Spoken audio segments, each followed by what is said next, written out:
All right, let's try that again. My name is Howard Eber and I am an alcoholic.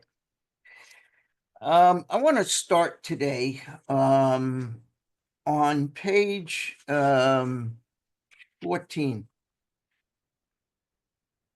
Second paragraph. Second paragraph on the page begins with, "These were revolutionary, drastic proposals, but the moment I fully accepted them, the effect was electric. There was a sense of victory, followed by a peace and serenity as I had never known. There was utter confidence. I felt lifted up as though the great clean wind of a mountaintop blew through and through. God comes to most men gradually, but his impact on me was sudden and profound." And if that isn't good enough from Pass It On, Bill explains his white light, burning bush, Moses type experience a little bit deeper here. He says, "Suddenly my room blazed with an indescribably white light. I was seized with an ecstasy beyond description." Incidentally, I'm on page 121, Bert, of Pass It On, in case you want to follow it. Page 121. I was seized with an ecstasy beyond description. Every joy I had known was pale by comparison. The light, the ecstasy, I was conscious of nothing else for a time. Then, in the mind's eye, there was a mountain. I stood upon its summit with the great wind blew, where a great wind blew, a wind not of air, but of spirit. In great clean strength, it blew right through me. Then came the blazing thought, "You're a free man." I know not at all how long I remained in this state, but finally the light and the ecstasy subsided. I again saw the wall of my room. As I became more quiet, a great peace stole over me, and this was accompanied by a sensation difficult to describe. I became acutely conscious of a presence, capital P presence for God, which seemed like a veritable sea of living spirit. I lay on the shores of a new world. This, I thought, must be the great reality, the God of the preachers. And that was on or about December 14th, 1934. And Bill states, as a result of that white light, burning bush, Moses type experience, Bill stayed sober for another 36 years till the day he died. And it's not a coincidence that after this white light experience, he begins this next chapter by calling it, "There is a solution." And you may want to circle the word "a" because it's singular. There aren't, I've heard people say there are as many solutions as there are people in AA. There are not. There is one solution. How do I know it? Because I can read.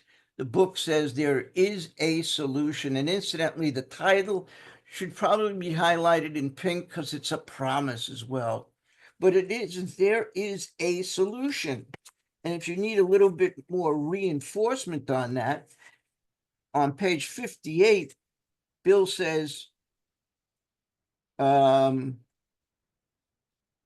"Rarely have we seen a person fail who has thoroughly followed our path." Not paths, path, singular path.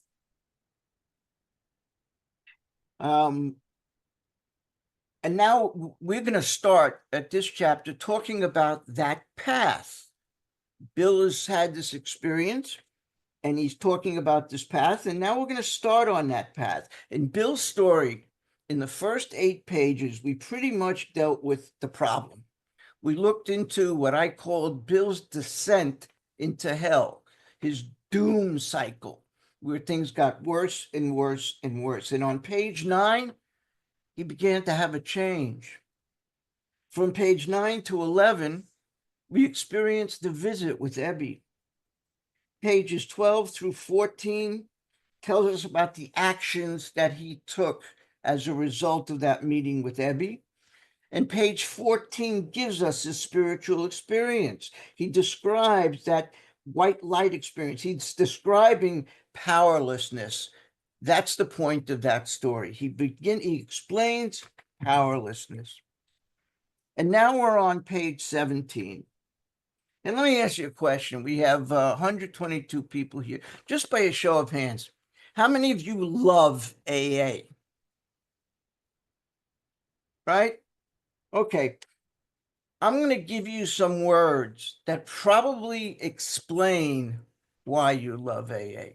On page 17, I'm going to be calling out some words that begin in the middle of the second paragraph. The paragraph begins with, "We are average Americans," which we'll talk about in a moment. But in the middle of the paragraph is the word fellowship. Let's underline that. There's the word friendliness. Let's underline that. There's the word understanding. Let's underline that. Are the words indescribably wonderful. Let's underline that. A few lines down, camaraderie. Let's underline it. Joyousness and democracy. Let's underline all of those things. That's why we love AA. That's what we find when we come here. That is a description of the spirit of the fellowship. On page 164, every week, we read about the fellowship of the Spirit. This is talking about the spirit of the fellowship. The spirit of the fellowship that's created by those of us who are part of the solution, living in the solution, actively involved in passing that solution on to the newcomer. We create a certain atmosphere. It is our responsibility to create that atmosphere and surround the newcomer with that love and get that newcomer to believe that if we can do it, they could do it too.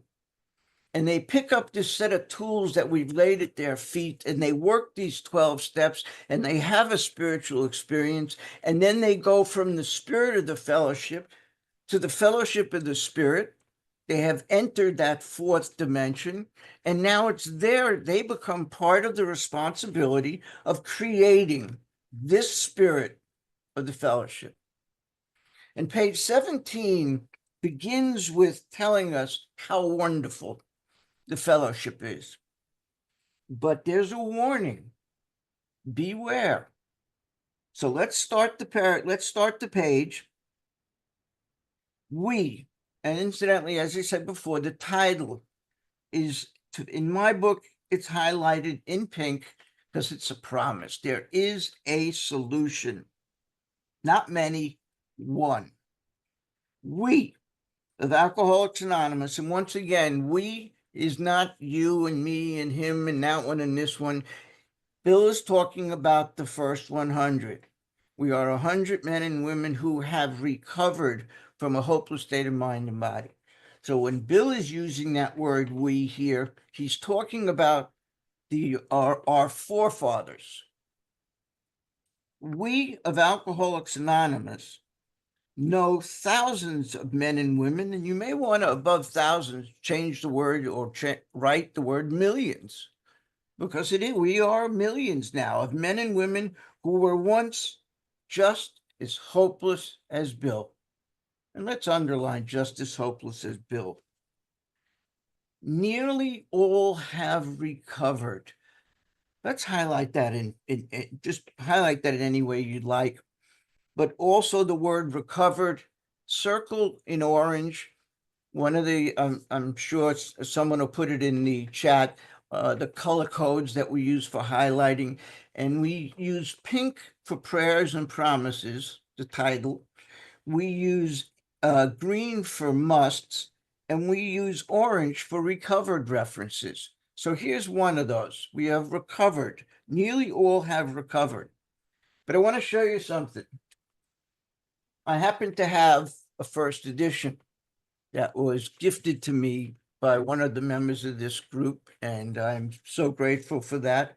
And in my copy, the first edition of There Is a Solution, the sentence that I just read reads this way: all have recovered. In the first edition, There was no word nearly. It was added in the second edition. I love that kind of stuff. So if anyone's interested, that was one of the changes that were made in the second edition. Nearly all have recovered came from all have recovered. They have solved the drink problem, and that sounds like a promise to me, so I've highlighted that in pink.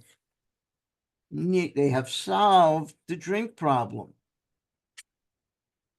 We are average Americans, and I've crossed out Americans and I've just put people.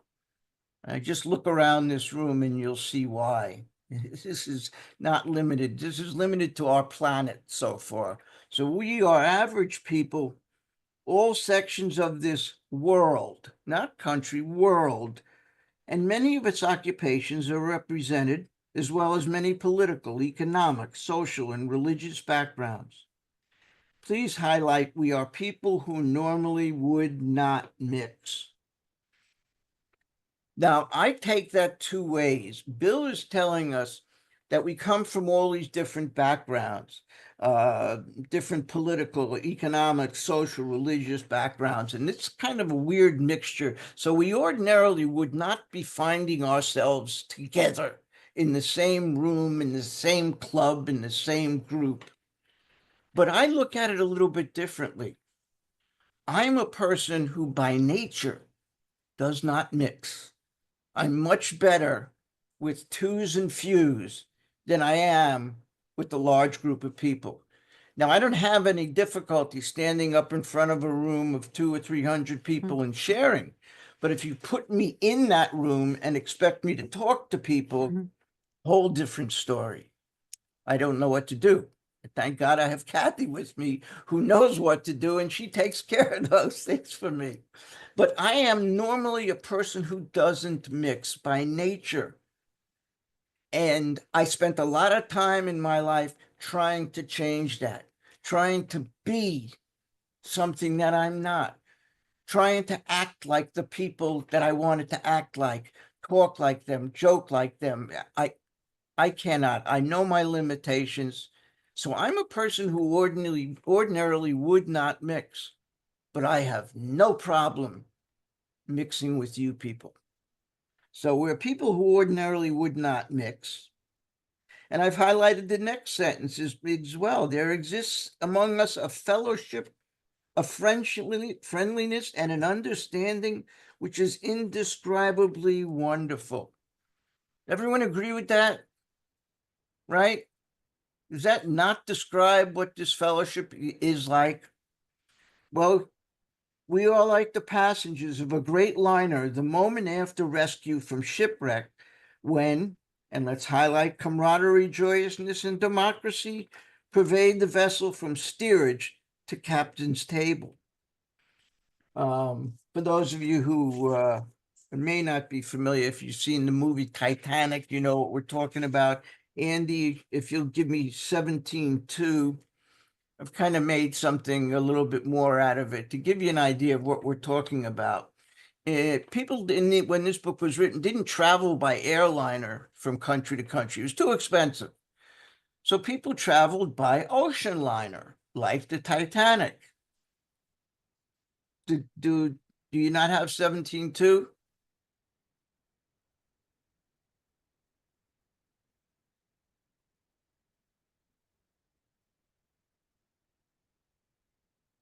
There we go. Giving you two cross sections of these luxury liners. There were different classes. Way down in the lowest possible portion of the boat, actually ship rather, right above the engines, above the engine room is steerage quarters. Some of steerage quarters are like dormitories with beds set up, and some of them are just big open rooms where people set up on the floor. And then there's third class, second class, first class standard, which is really a great room. But then there's the richest of the rich, the nicest of the nice, first class luxury suites all the way at the top.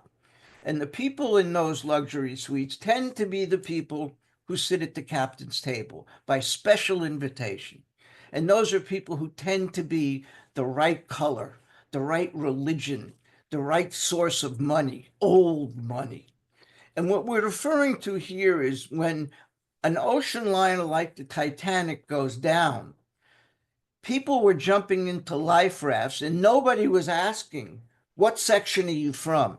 And incidentally, on the ship, there were locked staircases between these classes.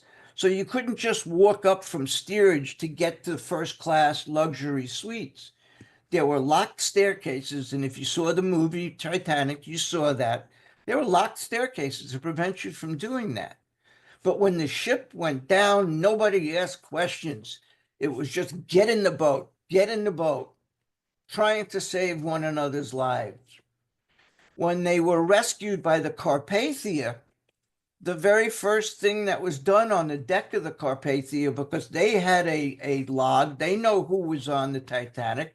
The very first thing they did is they were unloading the life rafts to separate people back into who was in steerage and who was in third class and who was in second and so on.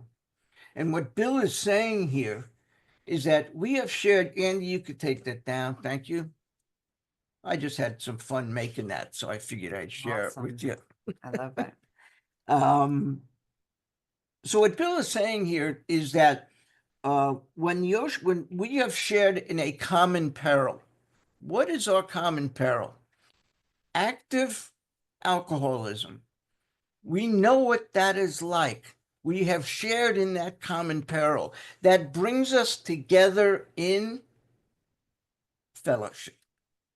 So the word common peril, for the purpose of what we're talking about now, mean fellowship.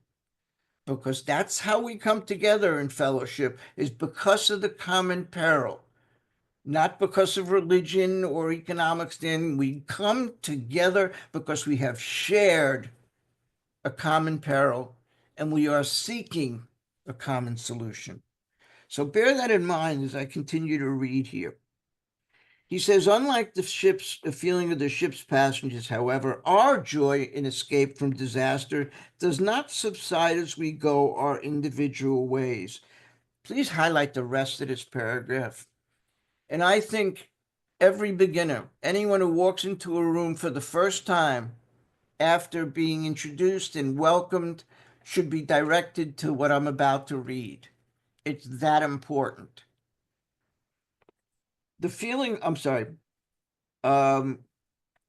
having shared in a common peril. Please underline common peril. And above that, write the word fellowship, because that's what brings us together in fellowship, is the common peril. We were all going down on that Titanic. But that's only one element, and you may want to underline that word one or circle it. It's one element in the powerful cement which binds us. Today, if you want to glue something together really well, you get crazy glue or gorilla glue, but it's one chemical. There was a time when we had to use, and you could still get it, epoxy, which was made up of two chemicals. There were these two cylinders that looked like shots of medicine. They looked like syringes, but they had different chemicals, and you had to press them together at the same time, and the mixture created the adhesive. Without the one chemical, without the other, was useless. And what Bill is saying here is that our fellowship is one element in the cement which binds us together. It's like one element of the epoxy is missing. So it's not going to adhere to whatever it is you want it to adhere to. Please over-highlight this next sentence in pink, but it's because it's a promise. But that in itself would never have held us together as we are now joined. That is the warning of fellowship alone. Bill starts this page, this chapter, by telling us how wonderful fellowship is. And it is. But we need to convey to the newcomer that it is not enough. Fellowship alone is an insufficient higher power. Here's the other element that keeps us together. The tremendous fact, and I'm going to suggest you highlight this whole paragraph. This paragraph is so rich. The tremendous fact for every one of us is we have discovered a common solution. Let's underline common solution, and above it, write the steps. The tremendous fact is we have discovered this common solution. We have a way out. You may want to over-highlight that in pink because that's a promise, a little mini promise. We have a way out on which we can absolutely agree and upon which we can join. And please underline in brotherly and harmonious action and circle action. We come together in brotherly and harmonious action. And this last sentence is highlighted in pink. This is the great news the book carries to those who suffer from alcoholism, not the news of the fellowship. There have been other fellowships. There has never been a 12 steps like we have. There has never been a combination of those steps and fellowship like we have. So that's the news that this book carries. Not that we have a fellowship that is friendly and wonderful and understanding and joyous and democracy and so on. The news is that we came together because of that. But what keeps us together is the solution that we have found. The solution that we have found. Bill is going to, over the next couple of pages, give us a number of facts. Tremendous fact, a great fact, etc. This first one, tremendous fact, is that we have found a solution. That's the tremendous fact that this book presents. And like I said, he's going to give us another couple of facts. But this first one, this tremendous fact, is that we have found a common solution. And incidentally, the word common, we don't talk about it very much. I think it gets overlooked. But common means it's reproducible. It can be accomplished by anybody who comes together this way and does this work, can reproduce this. That's what common means. At least that's what it means to me in this sense. So, this is the great news that the book carries to those who suffer from alcoholism. Next page, an illness of this sort, and that's the first real reference in the actual book that this is an illness. And he's going to use it 3 times on this section alone, but an illness of this sort, and we have come to believe it an illness, number 2, not a weakness, please, not a moral deficiency, an illness. We have an actual illness. Remember, in the doctor's opinion, any description of the alcoholic that leaves out the physical factor is incomplete. That's the physical factor. That we have this allergic type reaction to the ingestion of alcohol. We have an abnormal reaction. That's the illness. And we have come to believe it an illness involves those about us in a way no other human sickness can. If a person has cancer, all are sorry for him and no one is angry or hurt. And please highlight this next sentence, but not so with the alcoholic illness. Here's the third reference. We haven't even gotten through the paragraph. For with it there goes annihilation. Let's underline that, of all things worthwhile in life. So with the alcoholic illness comes annihilation of all things worthwhile. Alcoholism is the only disease that also sickens those around the person who has it. It's the only one that does that. And the point he's making here is that with alcoholism, somehow, if you fail and you repeat and you slip, you get reactions like that weak SOB. Now, why is it that if I have a heart condition and I take my medication and I've had the necessary surgery and I do the necessary exercises and I take care of myself, why is it that if I have another heart attack, everybody around me does not say, that son of a bitch went and had another heart attack? Doesn't happen, but it happens with alcoholism. So let me go back to this sentence. With the alcoholic illness goes annihilation of all things worthwhile in life. If you have the study version, on the opposite page here, you have blank space. I'm going to suggest that you write, with recovery, life becomes worthwhile. So we have, with the spirit, with the alcoholic illness goes annihilation of all things worthwhile. With recovery, with spiritual awakening, everything in life becomes worthwhile. That's the difference.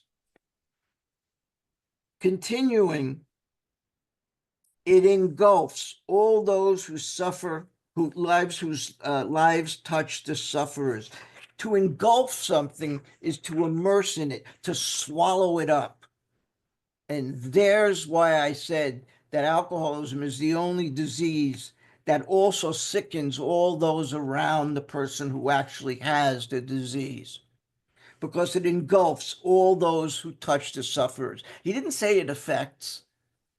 Bill knows the words he was using. It engulfs, it surrounds, it swallows, it just takes it all together. It brings misunderstanding. Please underline these words: misunderstanding, fierce resentment, financial insecurity, disgusted friends and employers. Here's my favorite, the deepest cut of all: warped lives of blameless children, sad wives and parents. Anyone can increase the list.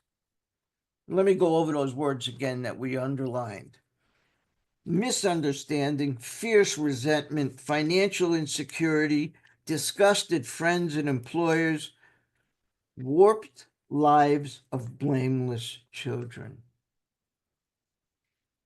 I love when we hear in the rooms when people come in and yeah, I just think when we don't know the grave nature of our illness, we think we're not harming anyone else but ourselves. And this paragraph is completely the opposite to that statement. Yeah. Anyone who thinks, if you're working with anyone who thinks that I'm not harming anyone but myself, take them to this page. Warped lives of blameless children, sad wives and parents. And next to that paragraph, incidentally, I've just written the word unmanageability, because that's what surrounds us. That's the unmanageability that surrounds us when we're out, when we are in our active state or in an unrecovered state. And it's not there to make us feel bad, like we have an illness we didn't ask for, but it's a responsibility of ours to treat it. And like when I'm not working the 12 steps and I'm just sober, I'm not a lovely creature to be around without a solution, a spiritual solution. And I will harm you whether I want to or not. I'm driven. That's just the nature of our illness. And I think this is our accountability to be able to take responsibility and treat the illness, because this is what we do. We hope this volume will inform and comfort those who are or may be affected. There are many. Now, I'm going to stop for a second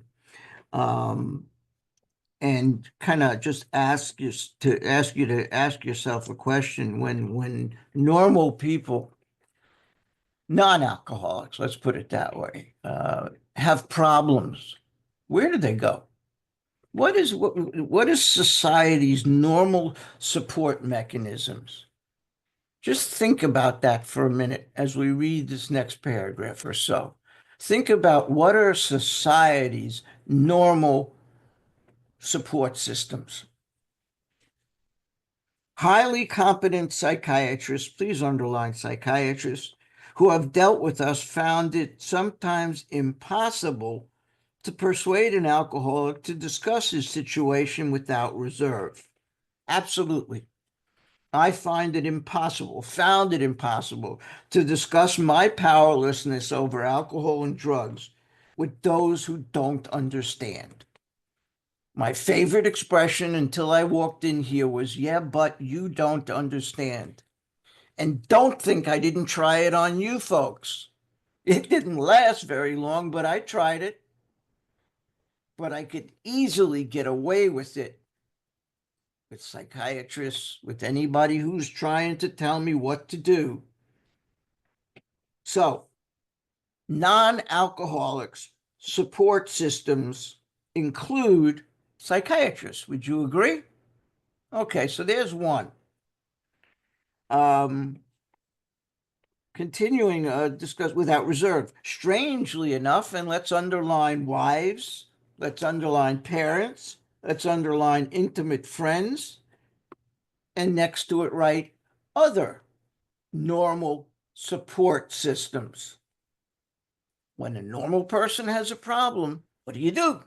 Who do you talk to? Go to your wife, go to parents, intimate friends, psychiatrists.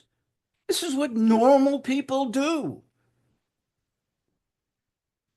Strangely enough, wives, parents, and intimate friends usually find us even more unapproachable than do the psychiatrist and the doctor. And let's underline psychiatrist and doctor. And let's highlight the next paragraph in its entirety. Squiggly writing must be important, but it is critically important. So after reading that previous paragraph and thinking about these are society's normal support systems, do they work for you? I bet everybody here went through all of that. We went through dealing with parents and partners and friends and doctors and psychologists. And they're all up here. They were all up here telling us what to do, giving us advice, giving us directions, pointing down to me. The beauty of being in this room with 125 of you is nobody looks down on anyone else. Unless we're going to pick them up, we look at eye to eye. Normal support systems talk down to me. AA talks to me. So continuing, squiggly writing, but the ex-problem drinker, and let's underline ex-problem drinker, and above it write sober alcoholic, because that's what we're talking about. And we're going to number 3 things in this paragraph. There are 3 things in this paragraph that are necessary qualities to be a sponsor, necessary qualities to be of real help to another alcoholic. The secret is right here. And here are the 3 things. Who has, oh, I'm sorry, ex-problem drinker, number 1. You have to be an ex-problem drinker. Number 2, found this solution. Who is, number 3, properly armed with facts about himself. Meaning, the ex-alcoholic who has found the solution and has incorporated that solution into their lives. They are properly armed with the facts about themselves. That is our support mechanism. That is what works for us. None of those others in the previous paragraph worked for us. But it doesn't mean we're screwed. It doesn't mean we don't have a support system. I think we have the greatest support system in existence. Ourselves. Well, actually, God, yes, but okay. Can generally win the entire confidence of and underline another alcoholic in a few hours. Until such an understanding is reached, let's underline little or nothing can be accomplished. Our experience gives us the ability to relay a message of depth and weight. That's what Dr. Silkworth said in the doctor's opinion. To reach these people, they must have a message of depth and weight. I just read to you what that means. Depth and weight means you're a recovered alcoholic who has found the solution and is living in that solution, properly armed with facts about himself. That's depth and weight. That's a way we establish an understanding, a credibility with another alcoholic. That's our support system. Excuse me. That the man who is, and please underline making the approach and highlight or circle highlighted in blue, because that is a reference to approach. Making approach. We do that in blue. Somehow in today's culture, it became acceptable. It became normal to take an attitude of being available for the newcomer. Nowhere in this book does it say be available to the newcomer. Repeatedly, it tells us to approach. In the count that we've been keeping, I think there are now 30 references to approach. And we keep track of them as we go along. If you want a copy of that list, just send a request to the Big Book Study at AOL.com. Or maybe, Andy, we could put it up on the website one of these days. Approach references, along with must references and recovered references. Andy, we'll have to get together and put all of that together one of these days. But be that as it may, that is an indication of making the approach. We're not waiting to be approached by the newcomer. We are making the approach. And what are we doing?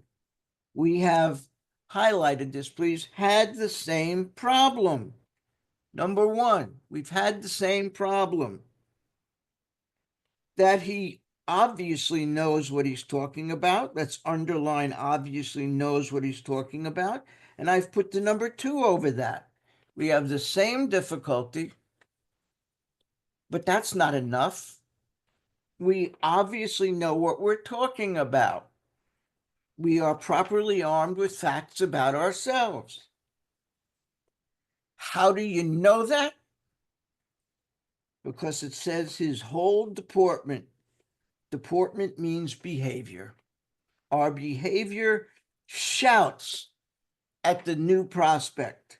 Shouts at the new prospect. And I've given you 3 things here. 1, 2, 3. These are the 10 conditions for sponsorship. The first one is same difficulty. Second one, know what they're talking about. Third, whole deportment shouts at the new prospect. Those are the first 3 conditions for sponsorship. Here's number 4. Let's underline and highlight. He's a man with a real answer. Circle real answer if you would, and above it, write solution. He's a man with a solution. Let's not get hung up on him and she and he. We're speaking about the collective he. That he is a man with a real answer. Number 4. That he has, here's number 5, no attitude of holier than thou. Remember when Eber was talking to Bill, he did no preaching, he did no ranting, he spoke in a matter of fact way. No holier than thou attitude. The only time we look down on an alcoholic is when we lean over to pick them up. As I said before, we don't look down on each other at all. So we have no attitude of holier than thou, nothing whatever, except number 6, the sincere desire to be helpful. The sincere desire to be helpful, that there are, please underline and highlight number 7, no fees to pay. Number 8, no axes to grind. Number 9, no people to please. And number 10, no lectures to be endured. These are the 10 conditions, and I've added that number there. It says these are the conditions. I've just pointed out there are 10 of them. Bill said these are the conditions. I matched them up with the numbers. If you disagree, we can talk about it. But these are the conditions we have found most effective. The term most effective changed a few times. In the original manuscript, it said, these are the conditions we have found necessary. The word necessary was taken out, and the phrase that worked with us was put in its place. That these are the conditions we found that worked with us, and was changed for the last time to most effective. And I think that's probably the best of the three. We have found that these are the most effective. And please highlight in pink the next sentence. After such an approach, another mention of approach, many of us take up their beds and walk again. Take up their beds and walk again. When someone takes up their bed and walks again, you've been in a sick bed for a while, and you're not sick anymore. So you get up and you strip down that bed, you take up that bed, you clean up that mattress, and you're on your way. You're no longer sick. There is a biblical reference here about someone told me that in the King James Bible, and you know that at one point we were almost called the James Club or James Society, but in the King James Bible, in John 5:8, it says, Jesus saith unto him, rise, take up thy bed and walk. I'm not a dogmatic person, but I do like the history of these things, where these things came from. So it's not just take up your bed, clean it, pick it all up, get the bedding together, disinfect it, clean it up. It's also a biblical reference that Jesus said unto him, rise, take up thy bed and walk. Spiritual. There's a power here. Next paragraph.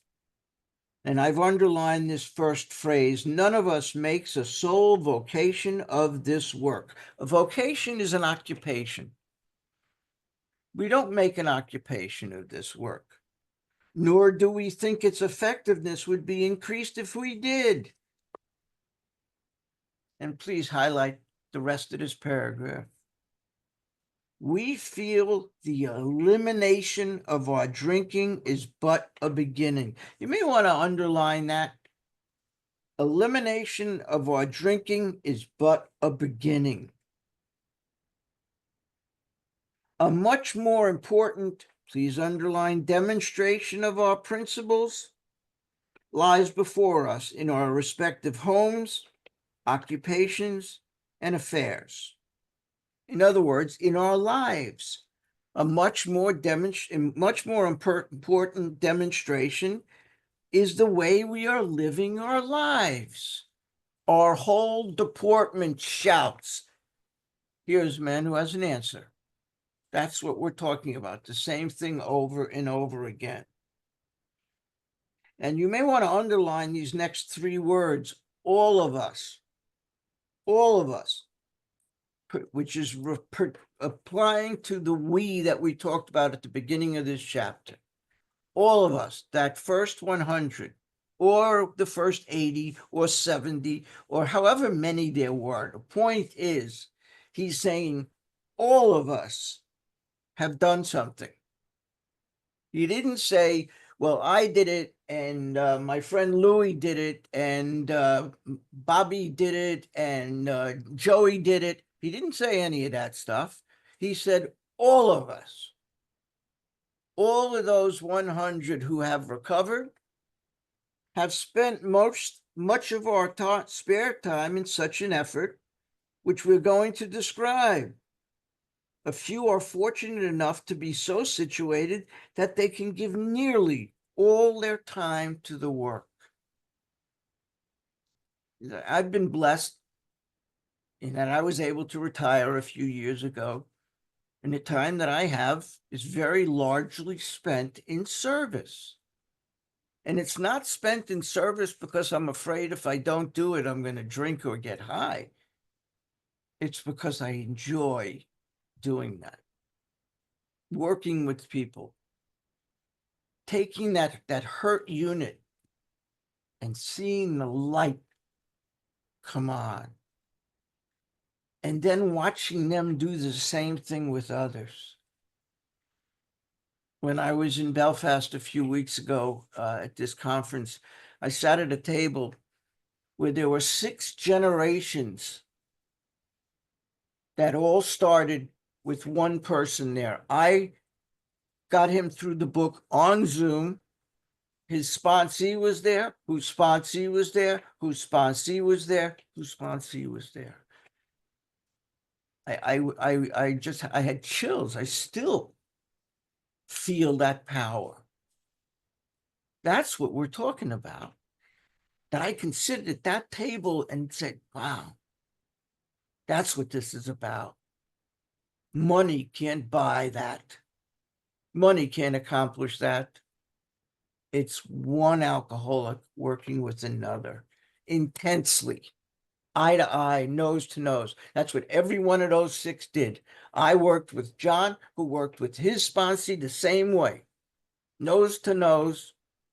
That sponsee of my sponsee John, is now running his own big book study live, not on Zoom. That's what this is about. That's how we build a fellowship around us.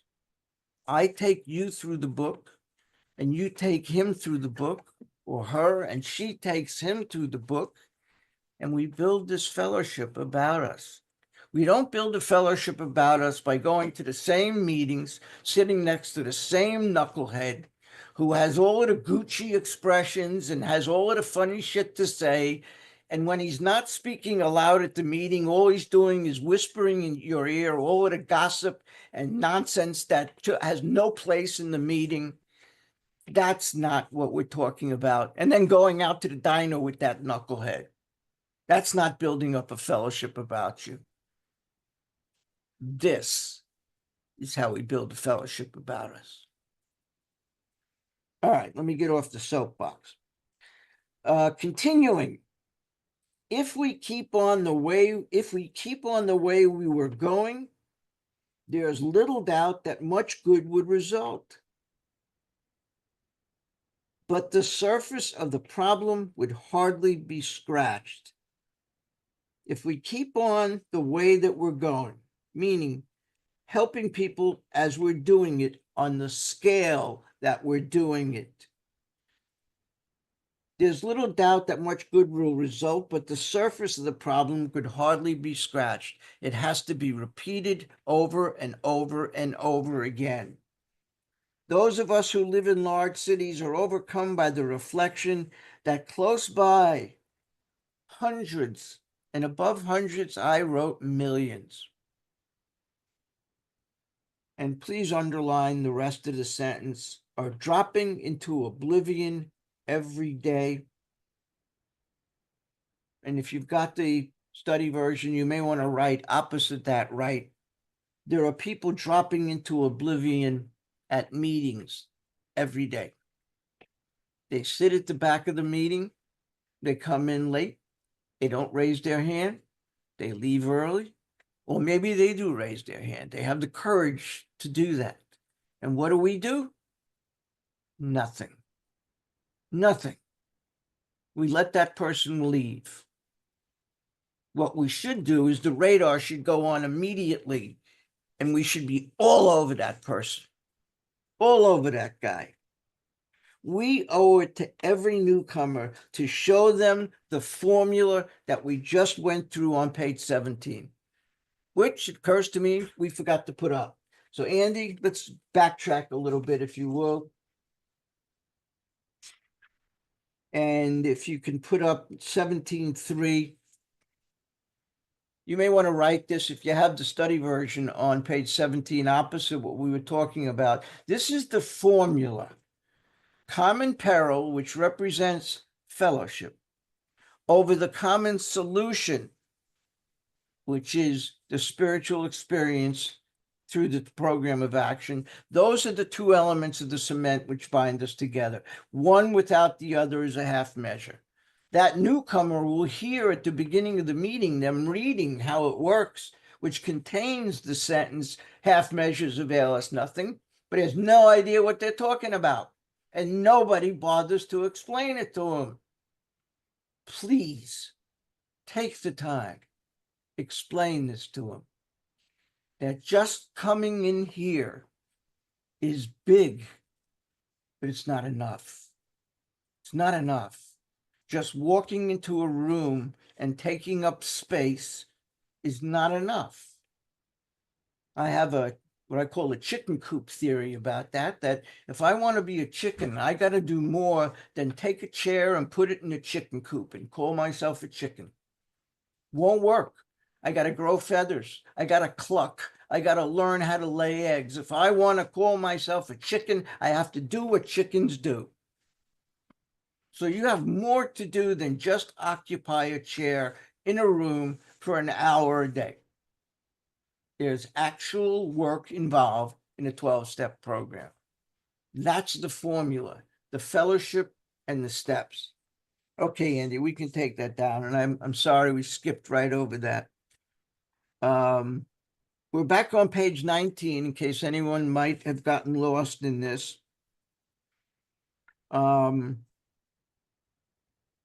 Second paragraph, the one that begins with, if we keep on the way, and we're 3 lines up from the bottom of that paragraph. We underlined where it says hundreds are dropping into oblivion every day. Many could recover. Circle recover in orange. It's a reference to recover. Many could recover, and please underline, if they had the opportunity we have enjoyed. It's not our place to hold on to that.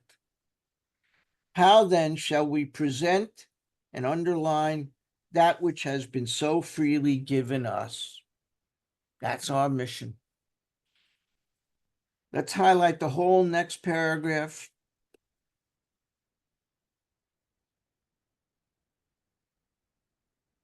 We have concluded to publish an anonymous version setting forth the problem as we see it. We shall bring to the task our, please underline, combined experience and knowledge. This should suggest a useful program for anyone concerned with a drinking problem. Combined experience and knowledge. One without the other is useless. We must have experience and we must have knowledge. Now, when this book was written, as many of you are familiar with our history, there was a lot of friction between the two contingents of AA. There were two meetings in the world at that time. There was Akron there was New York. And Akron wanted a more dogmatic, spiritual, almost biblical type of program.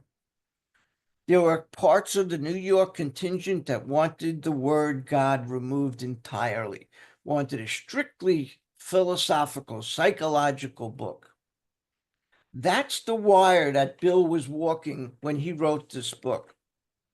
And that's why I think this paragraph is very much directed at that friction, very much directed at the factions in New York and the factions at Akron that are so diverse, so much against one another. He's basically saying, let's work together.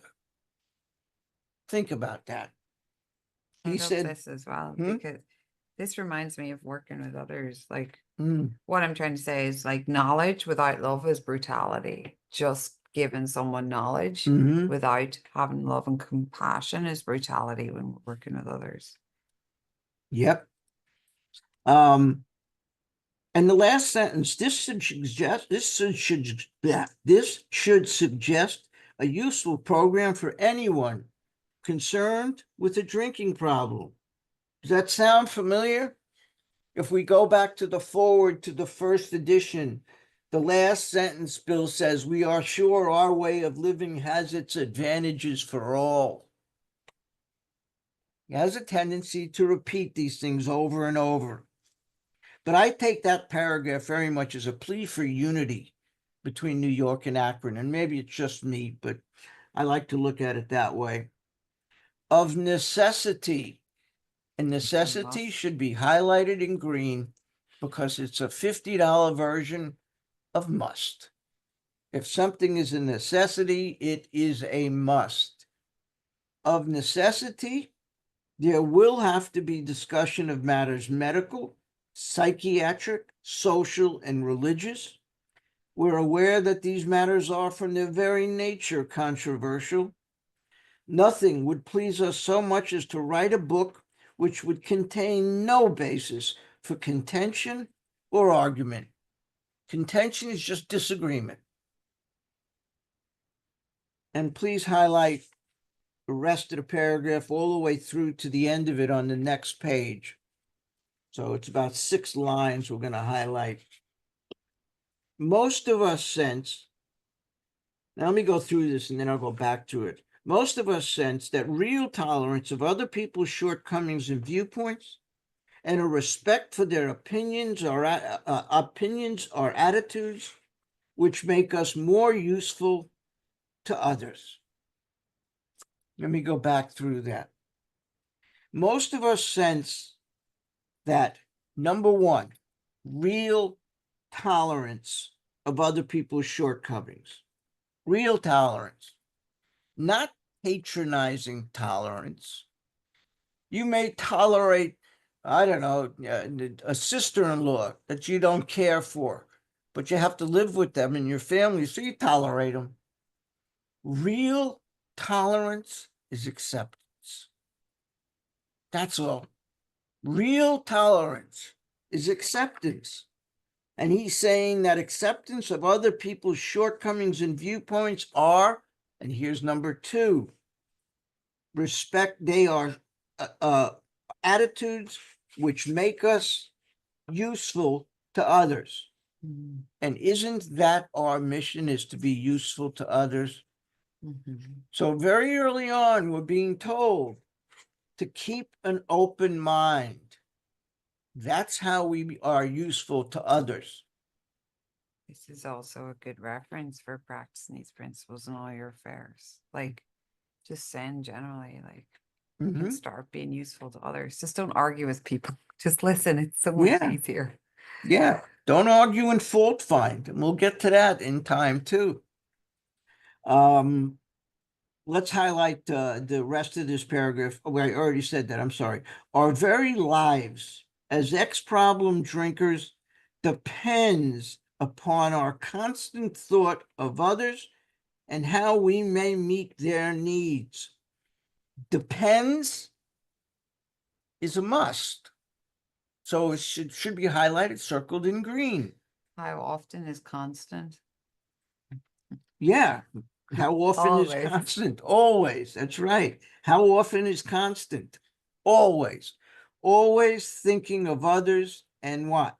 How we may help their needs. Help their needs. 12-step work. Sponsorship. You may already, growing time, okay. You may already have asked yourself, why is it that all of us became so very ill from drinking? Doubtless you're curious to wonder how and why. In the face of expert opinion to the contrary, we have recovered from a hopeless condition of mind and body. Recovered is circled in orange.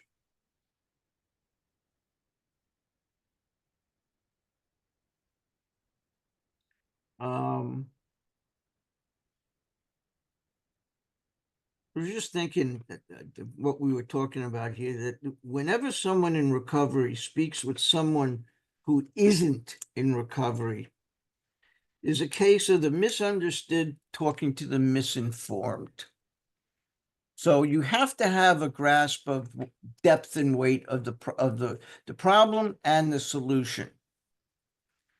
Continuing, we have recovered from a hopeless condition of my body and mind. If you're an alcoholic who wants to get over it, you may already be asking, what do I have to do?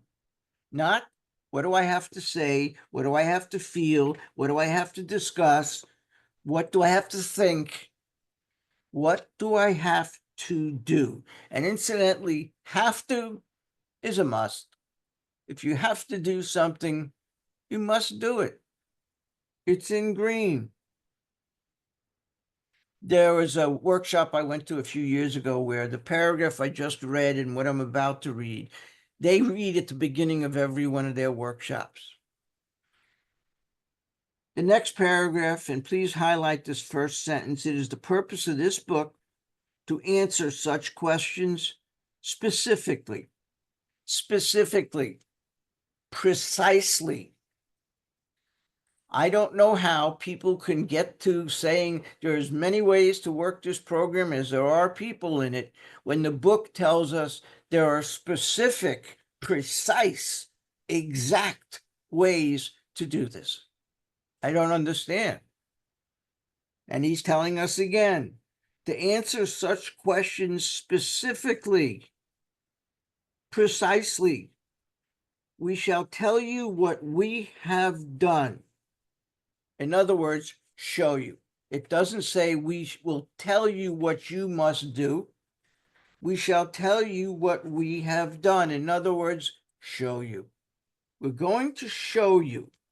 We're being offered specific answers as to how to recover by people who suffer from the same problem as we do, versus being given advice or suggestions from people who don't understand us.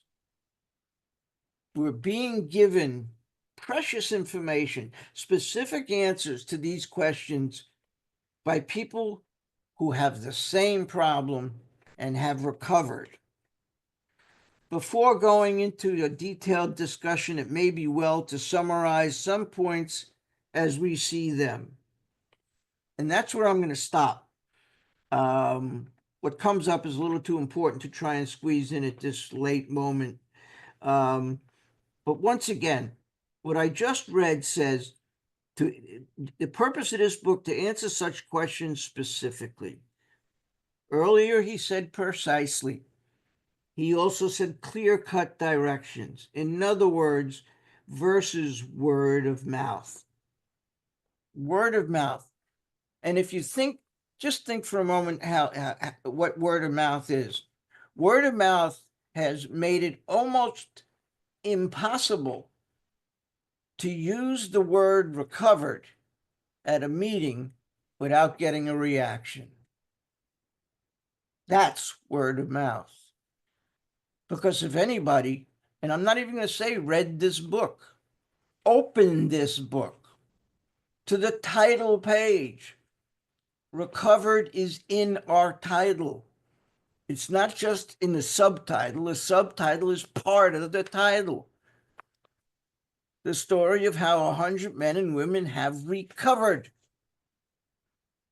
And that person, all I have to do is turn to the next page to get a definition of recovered from a hopeless state of mind and body. But that's what word of mouth has done to the word recovered.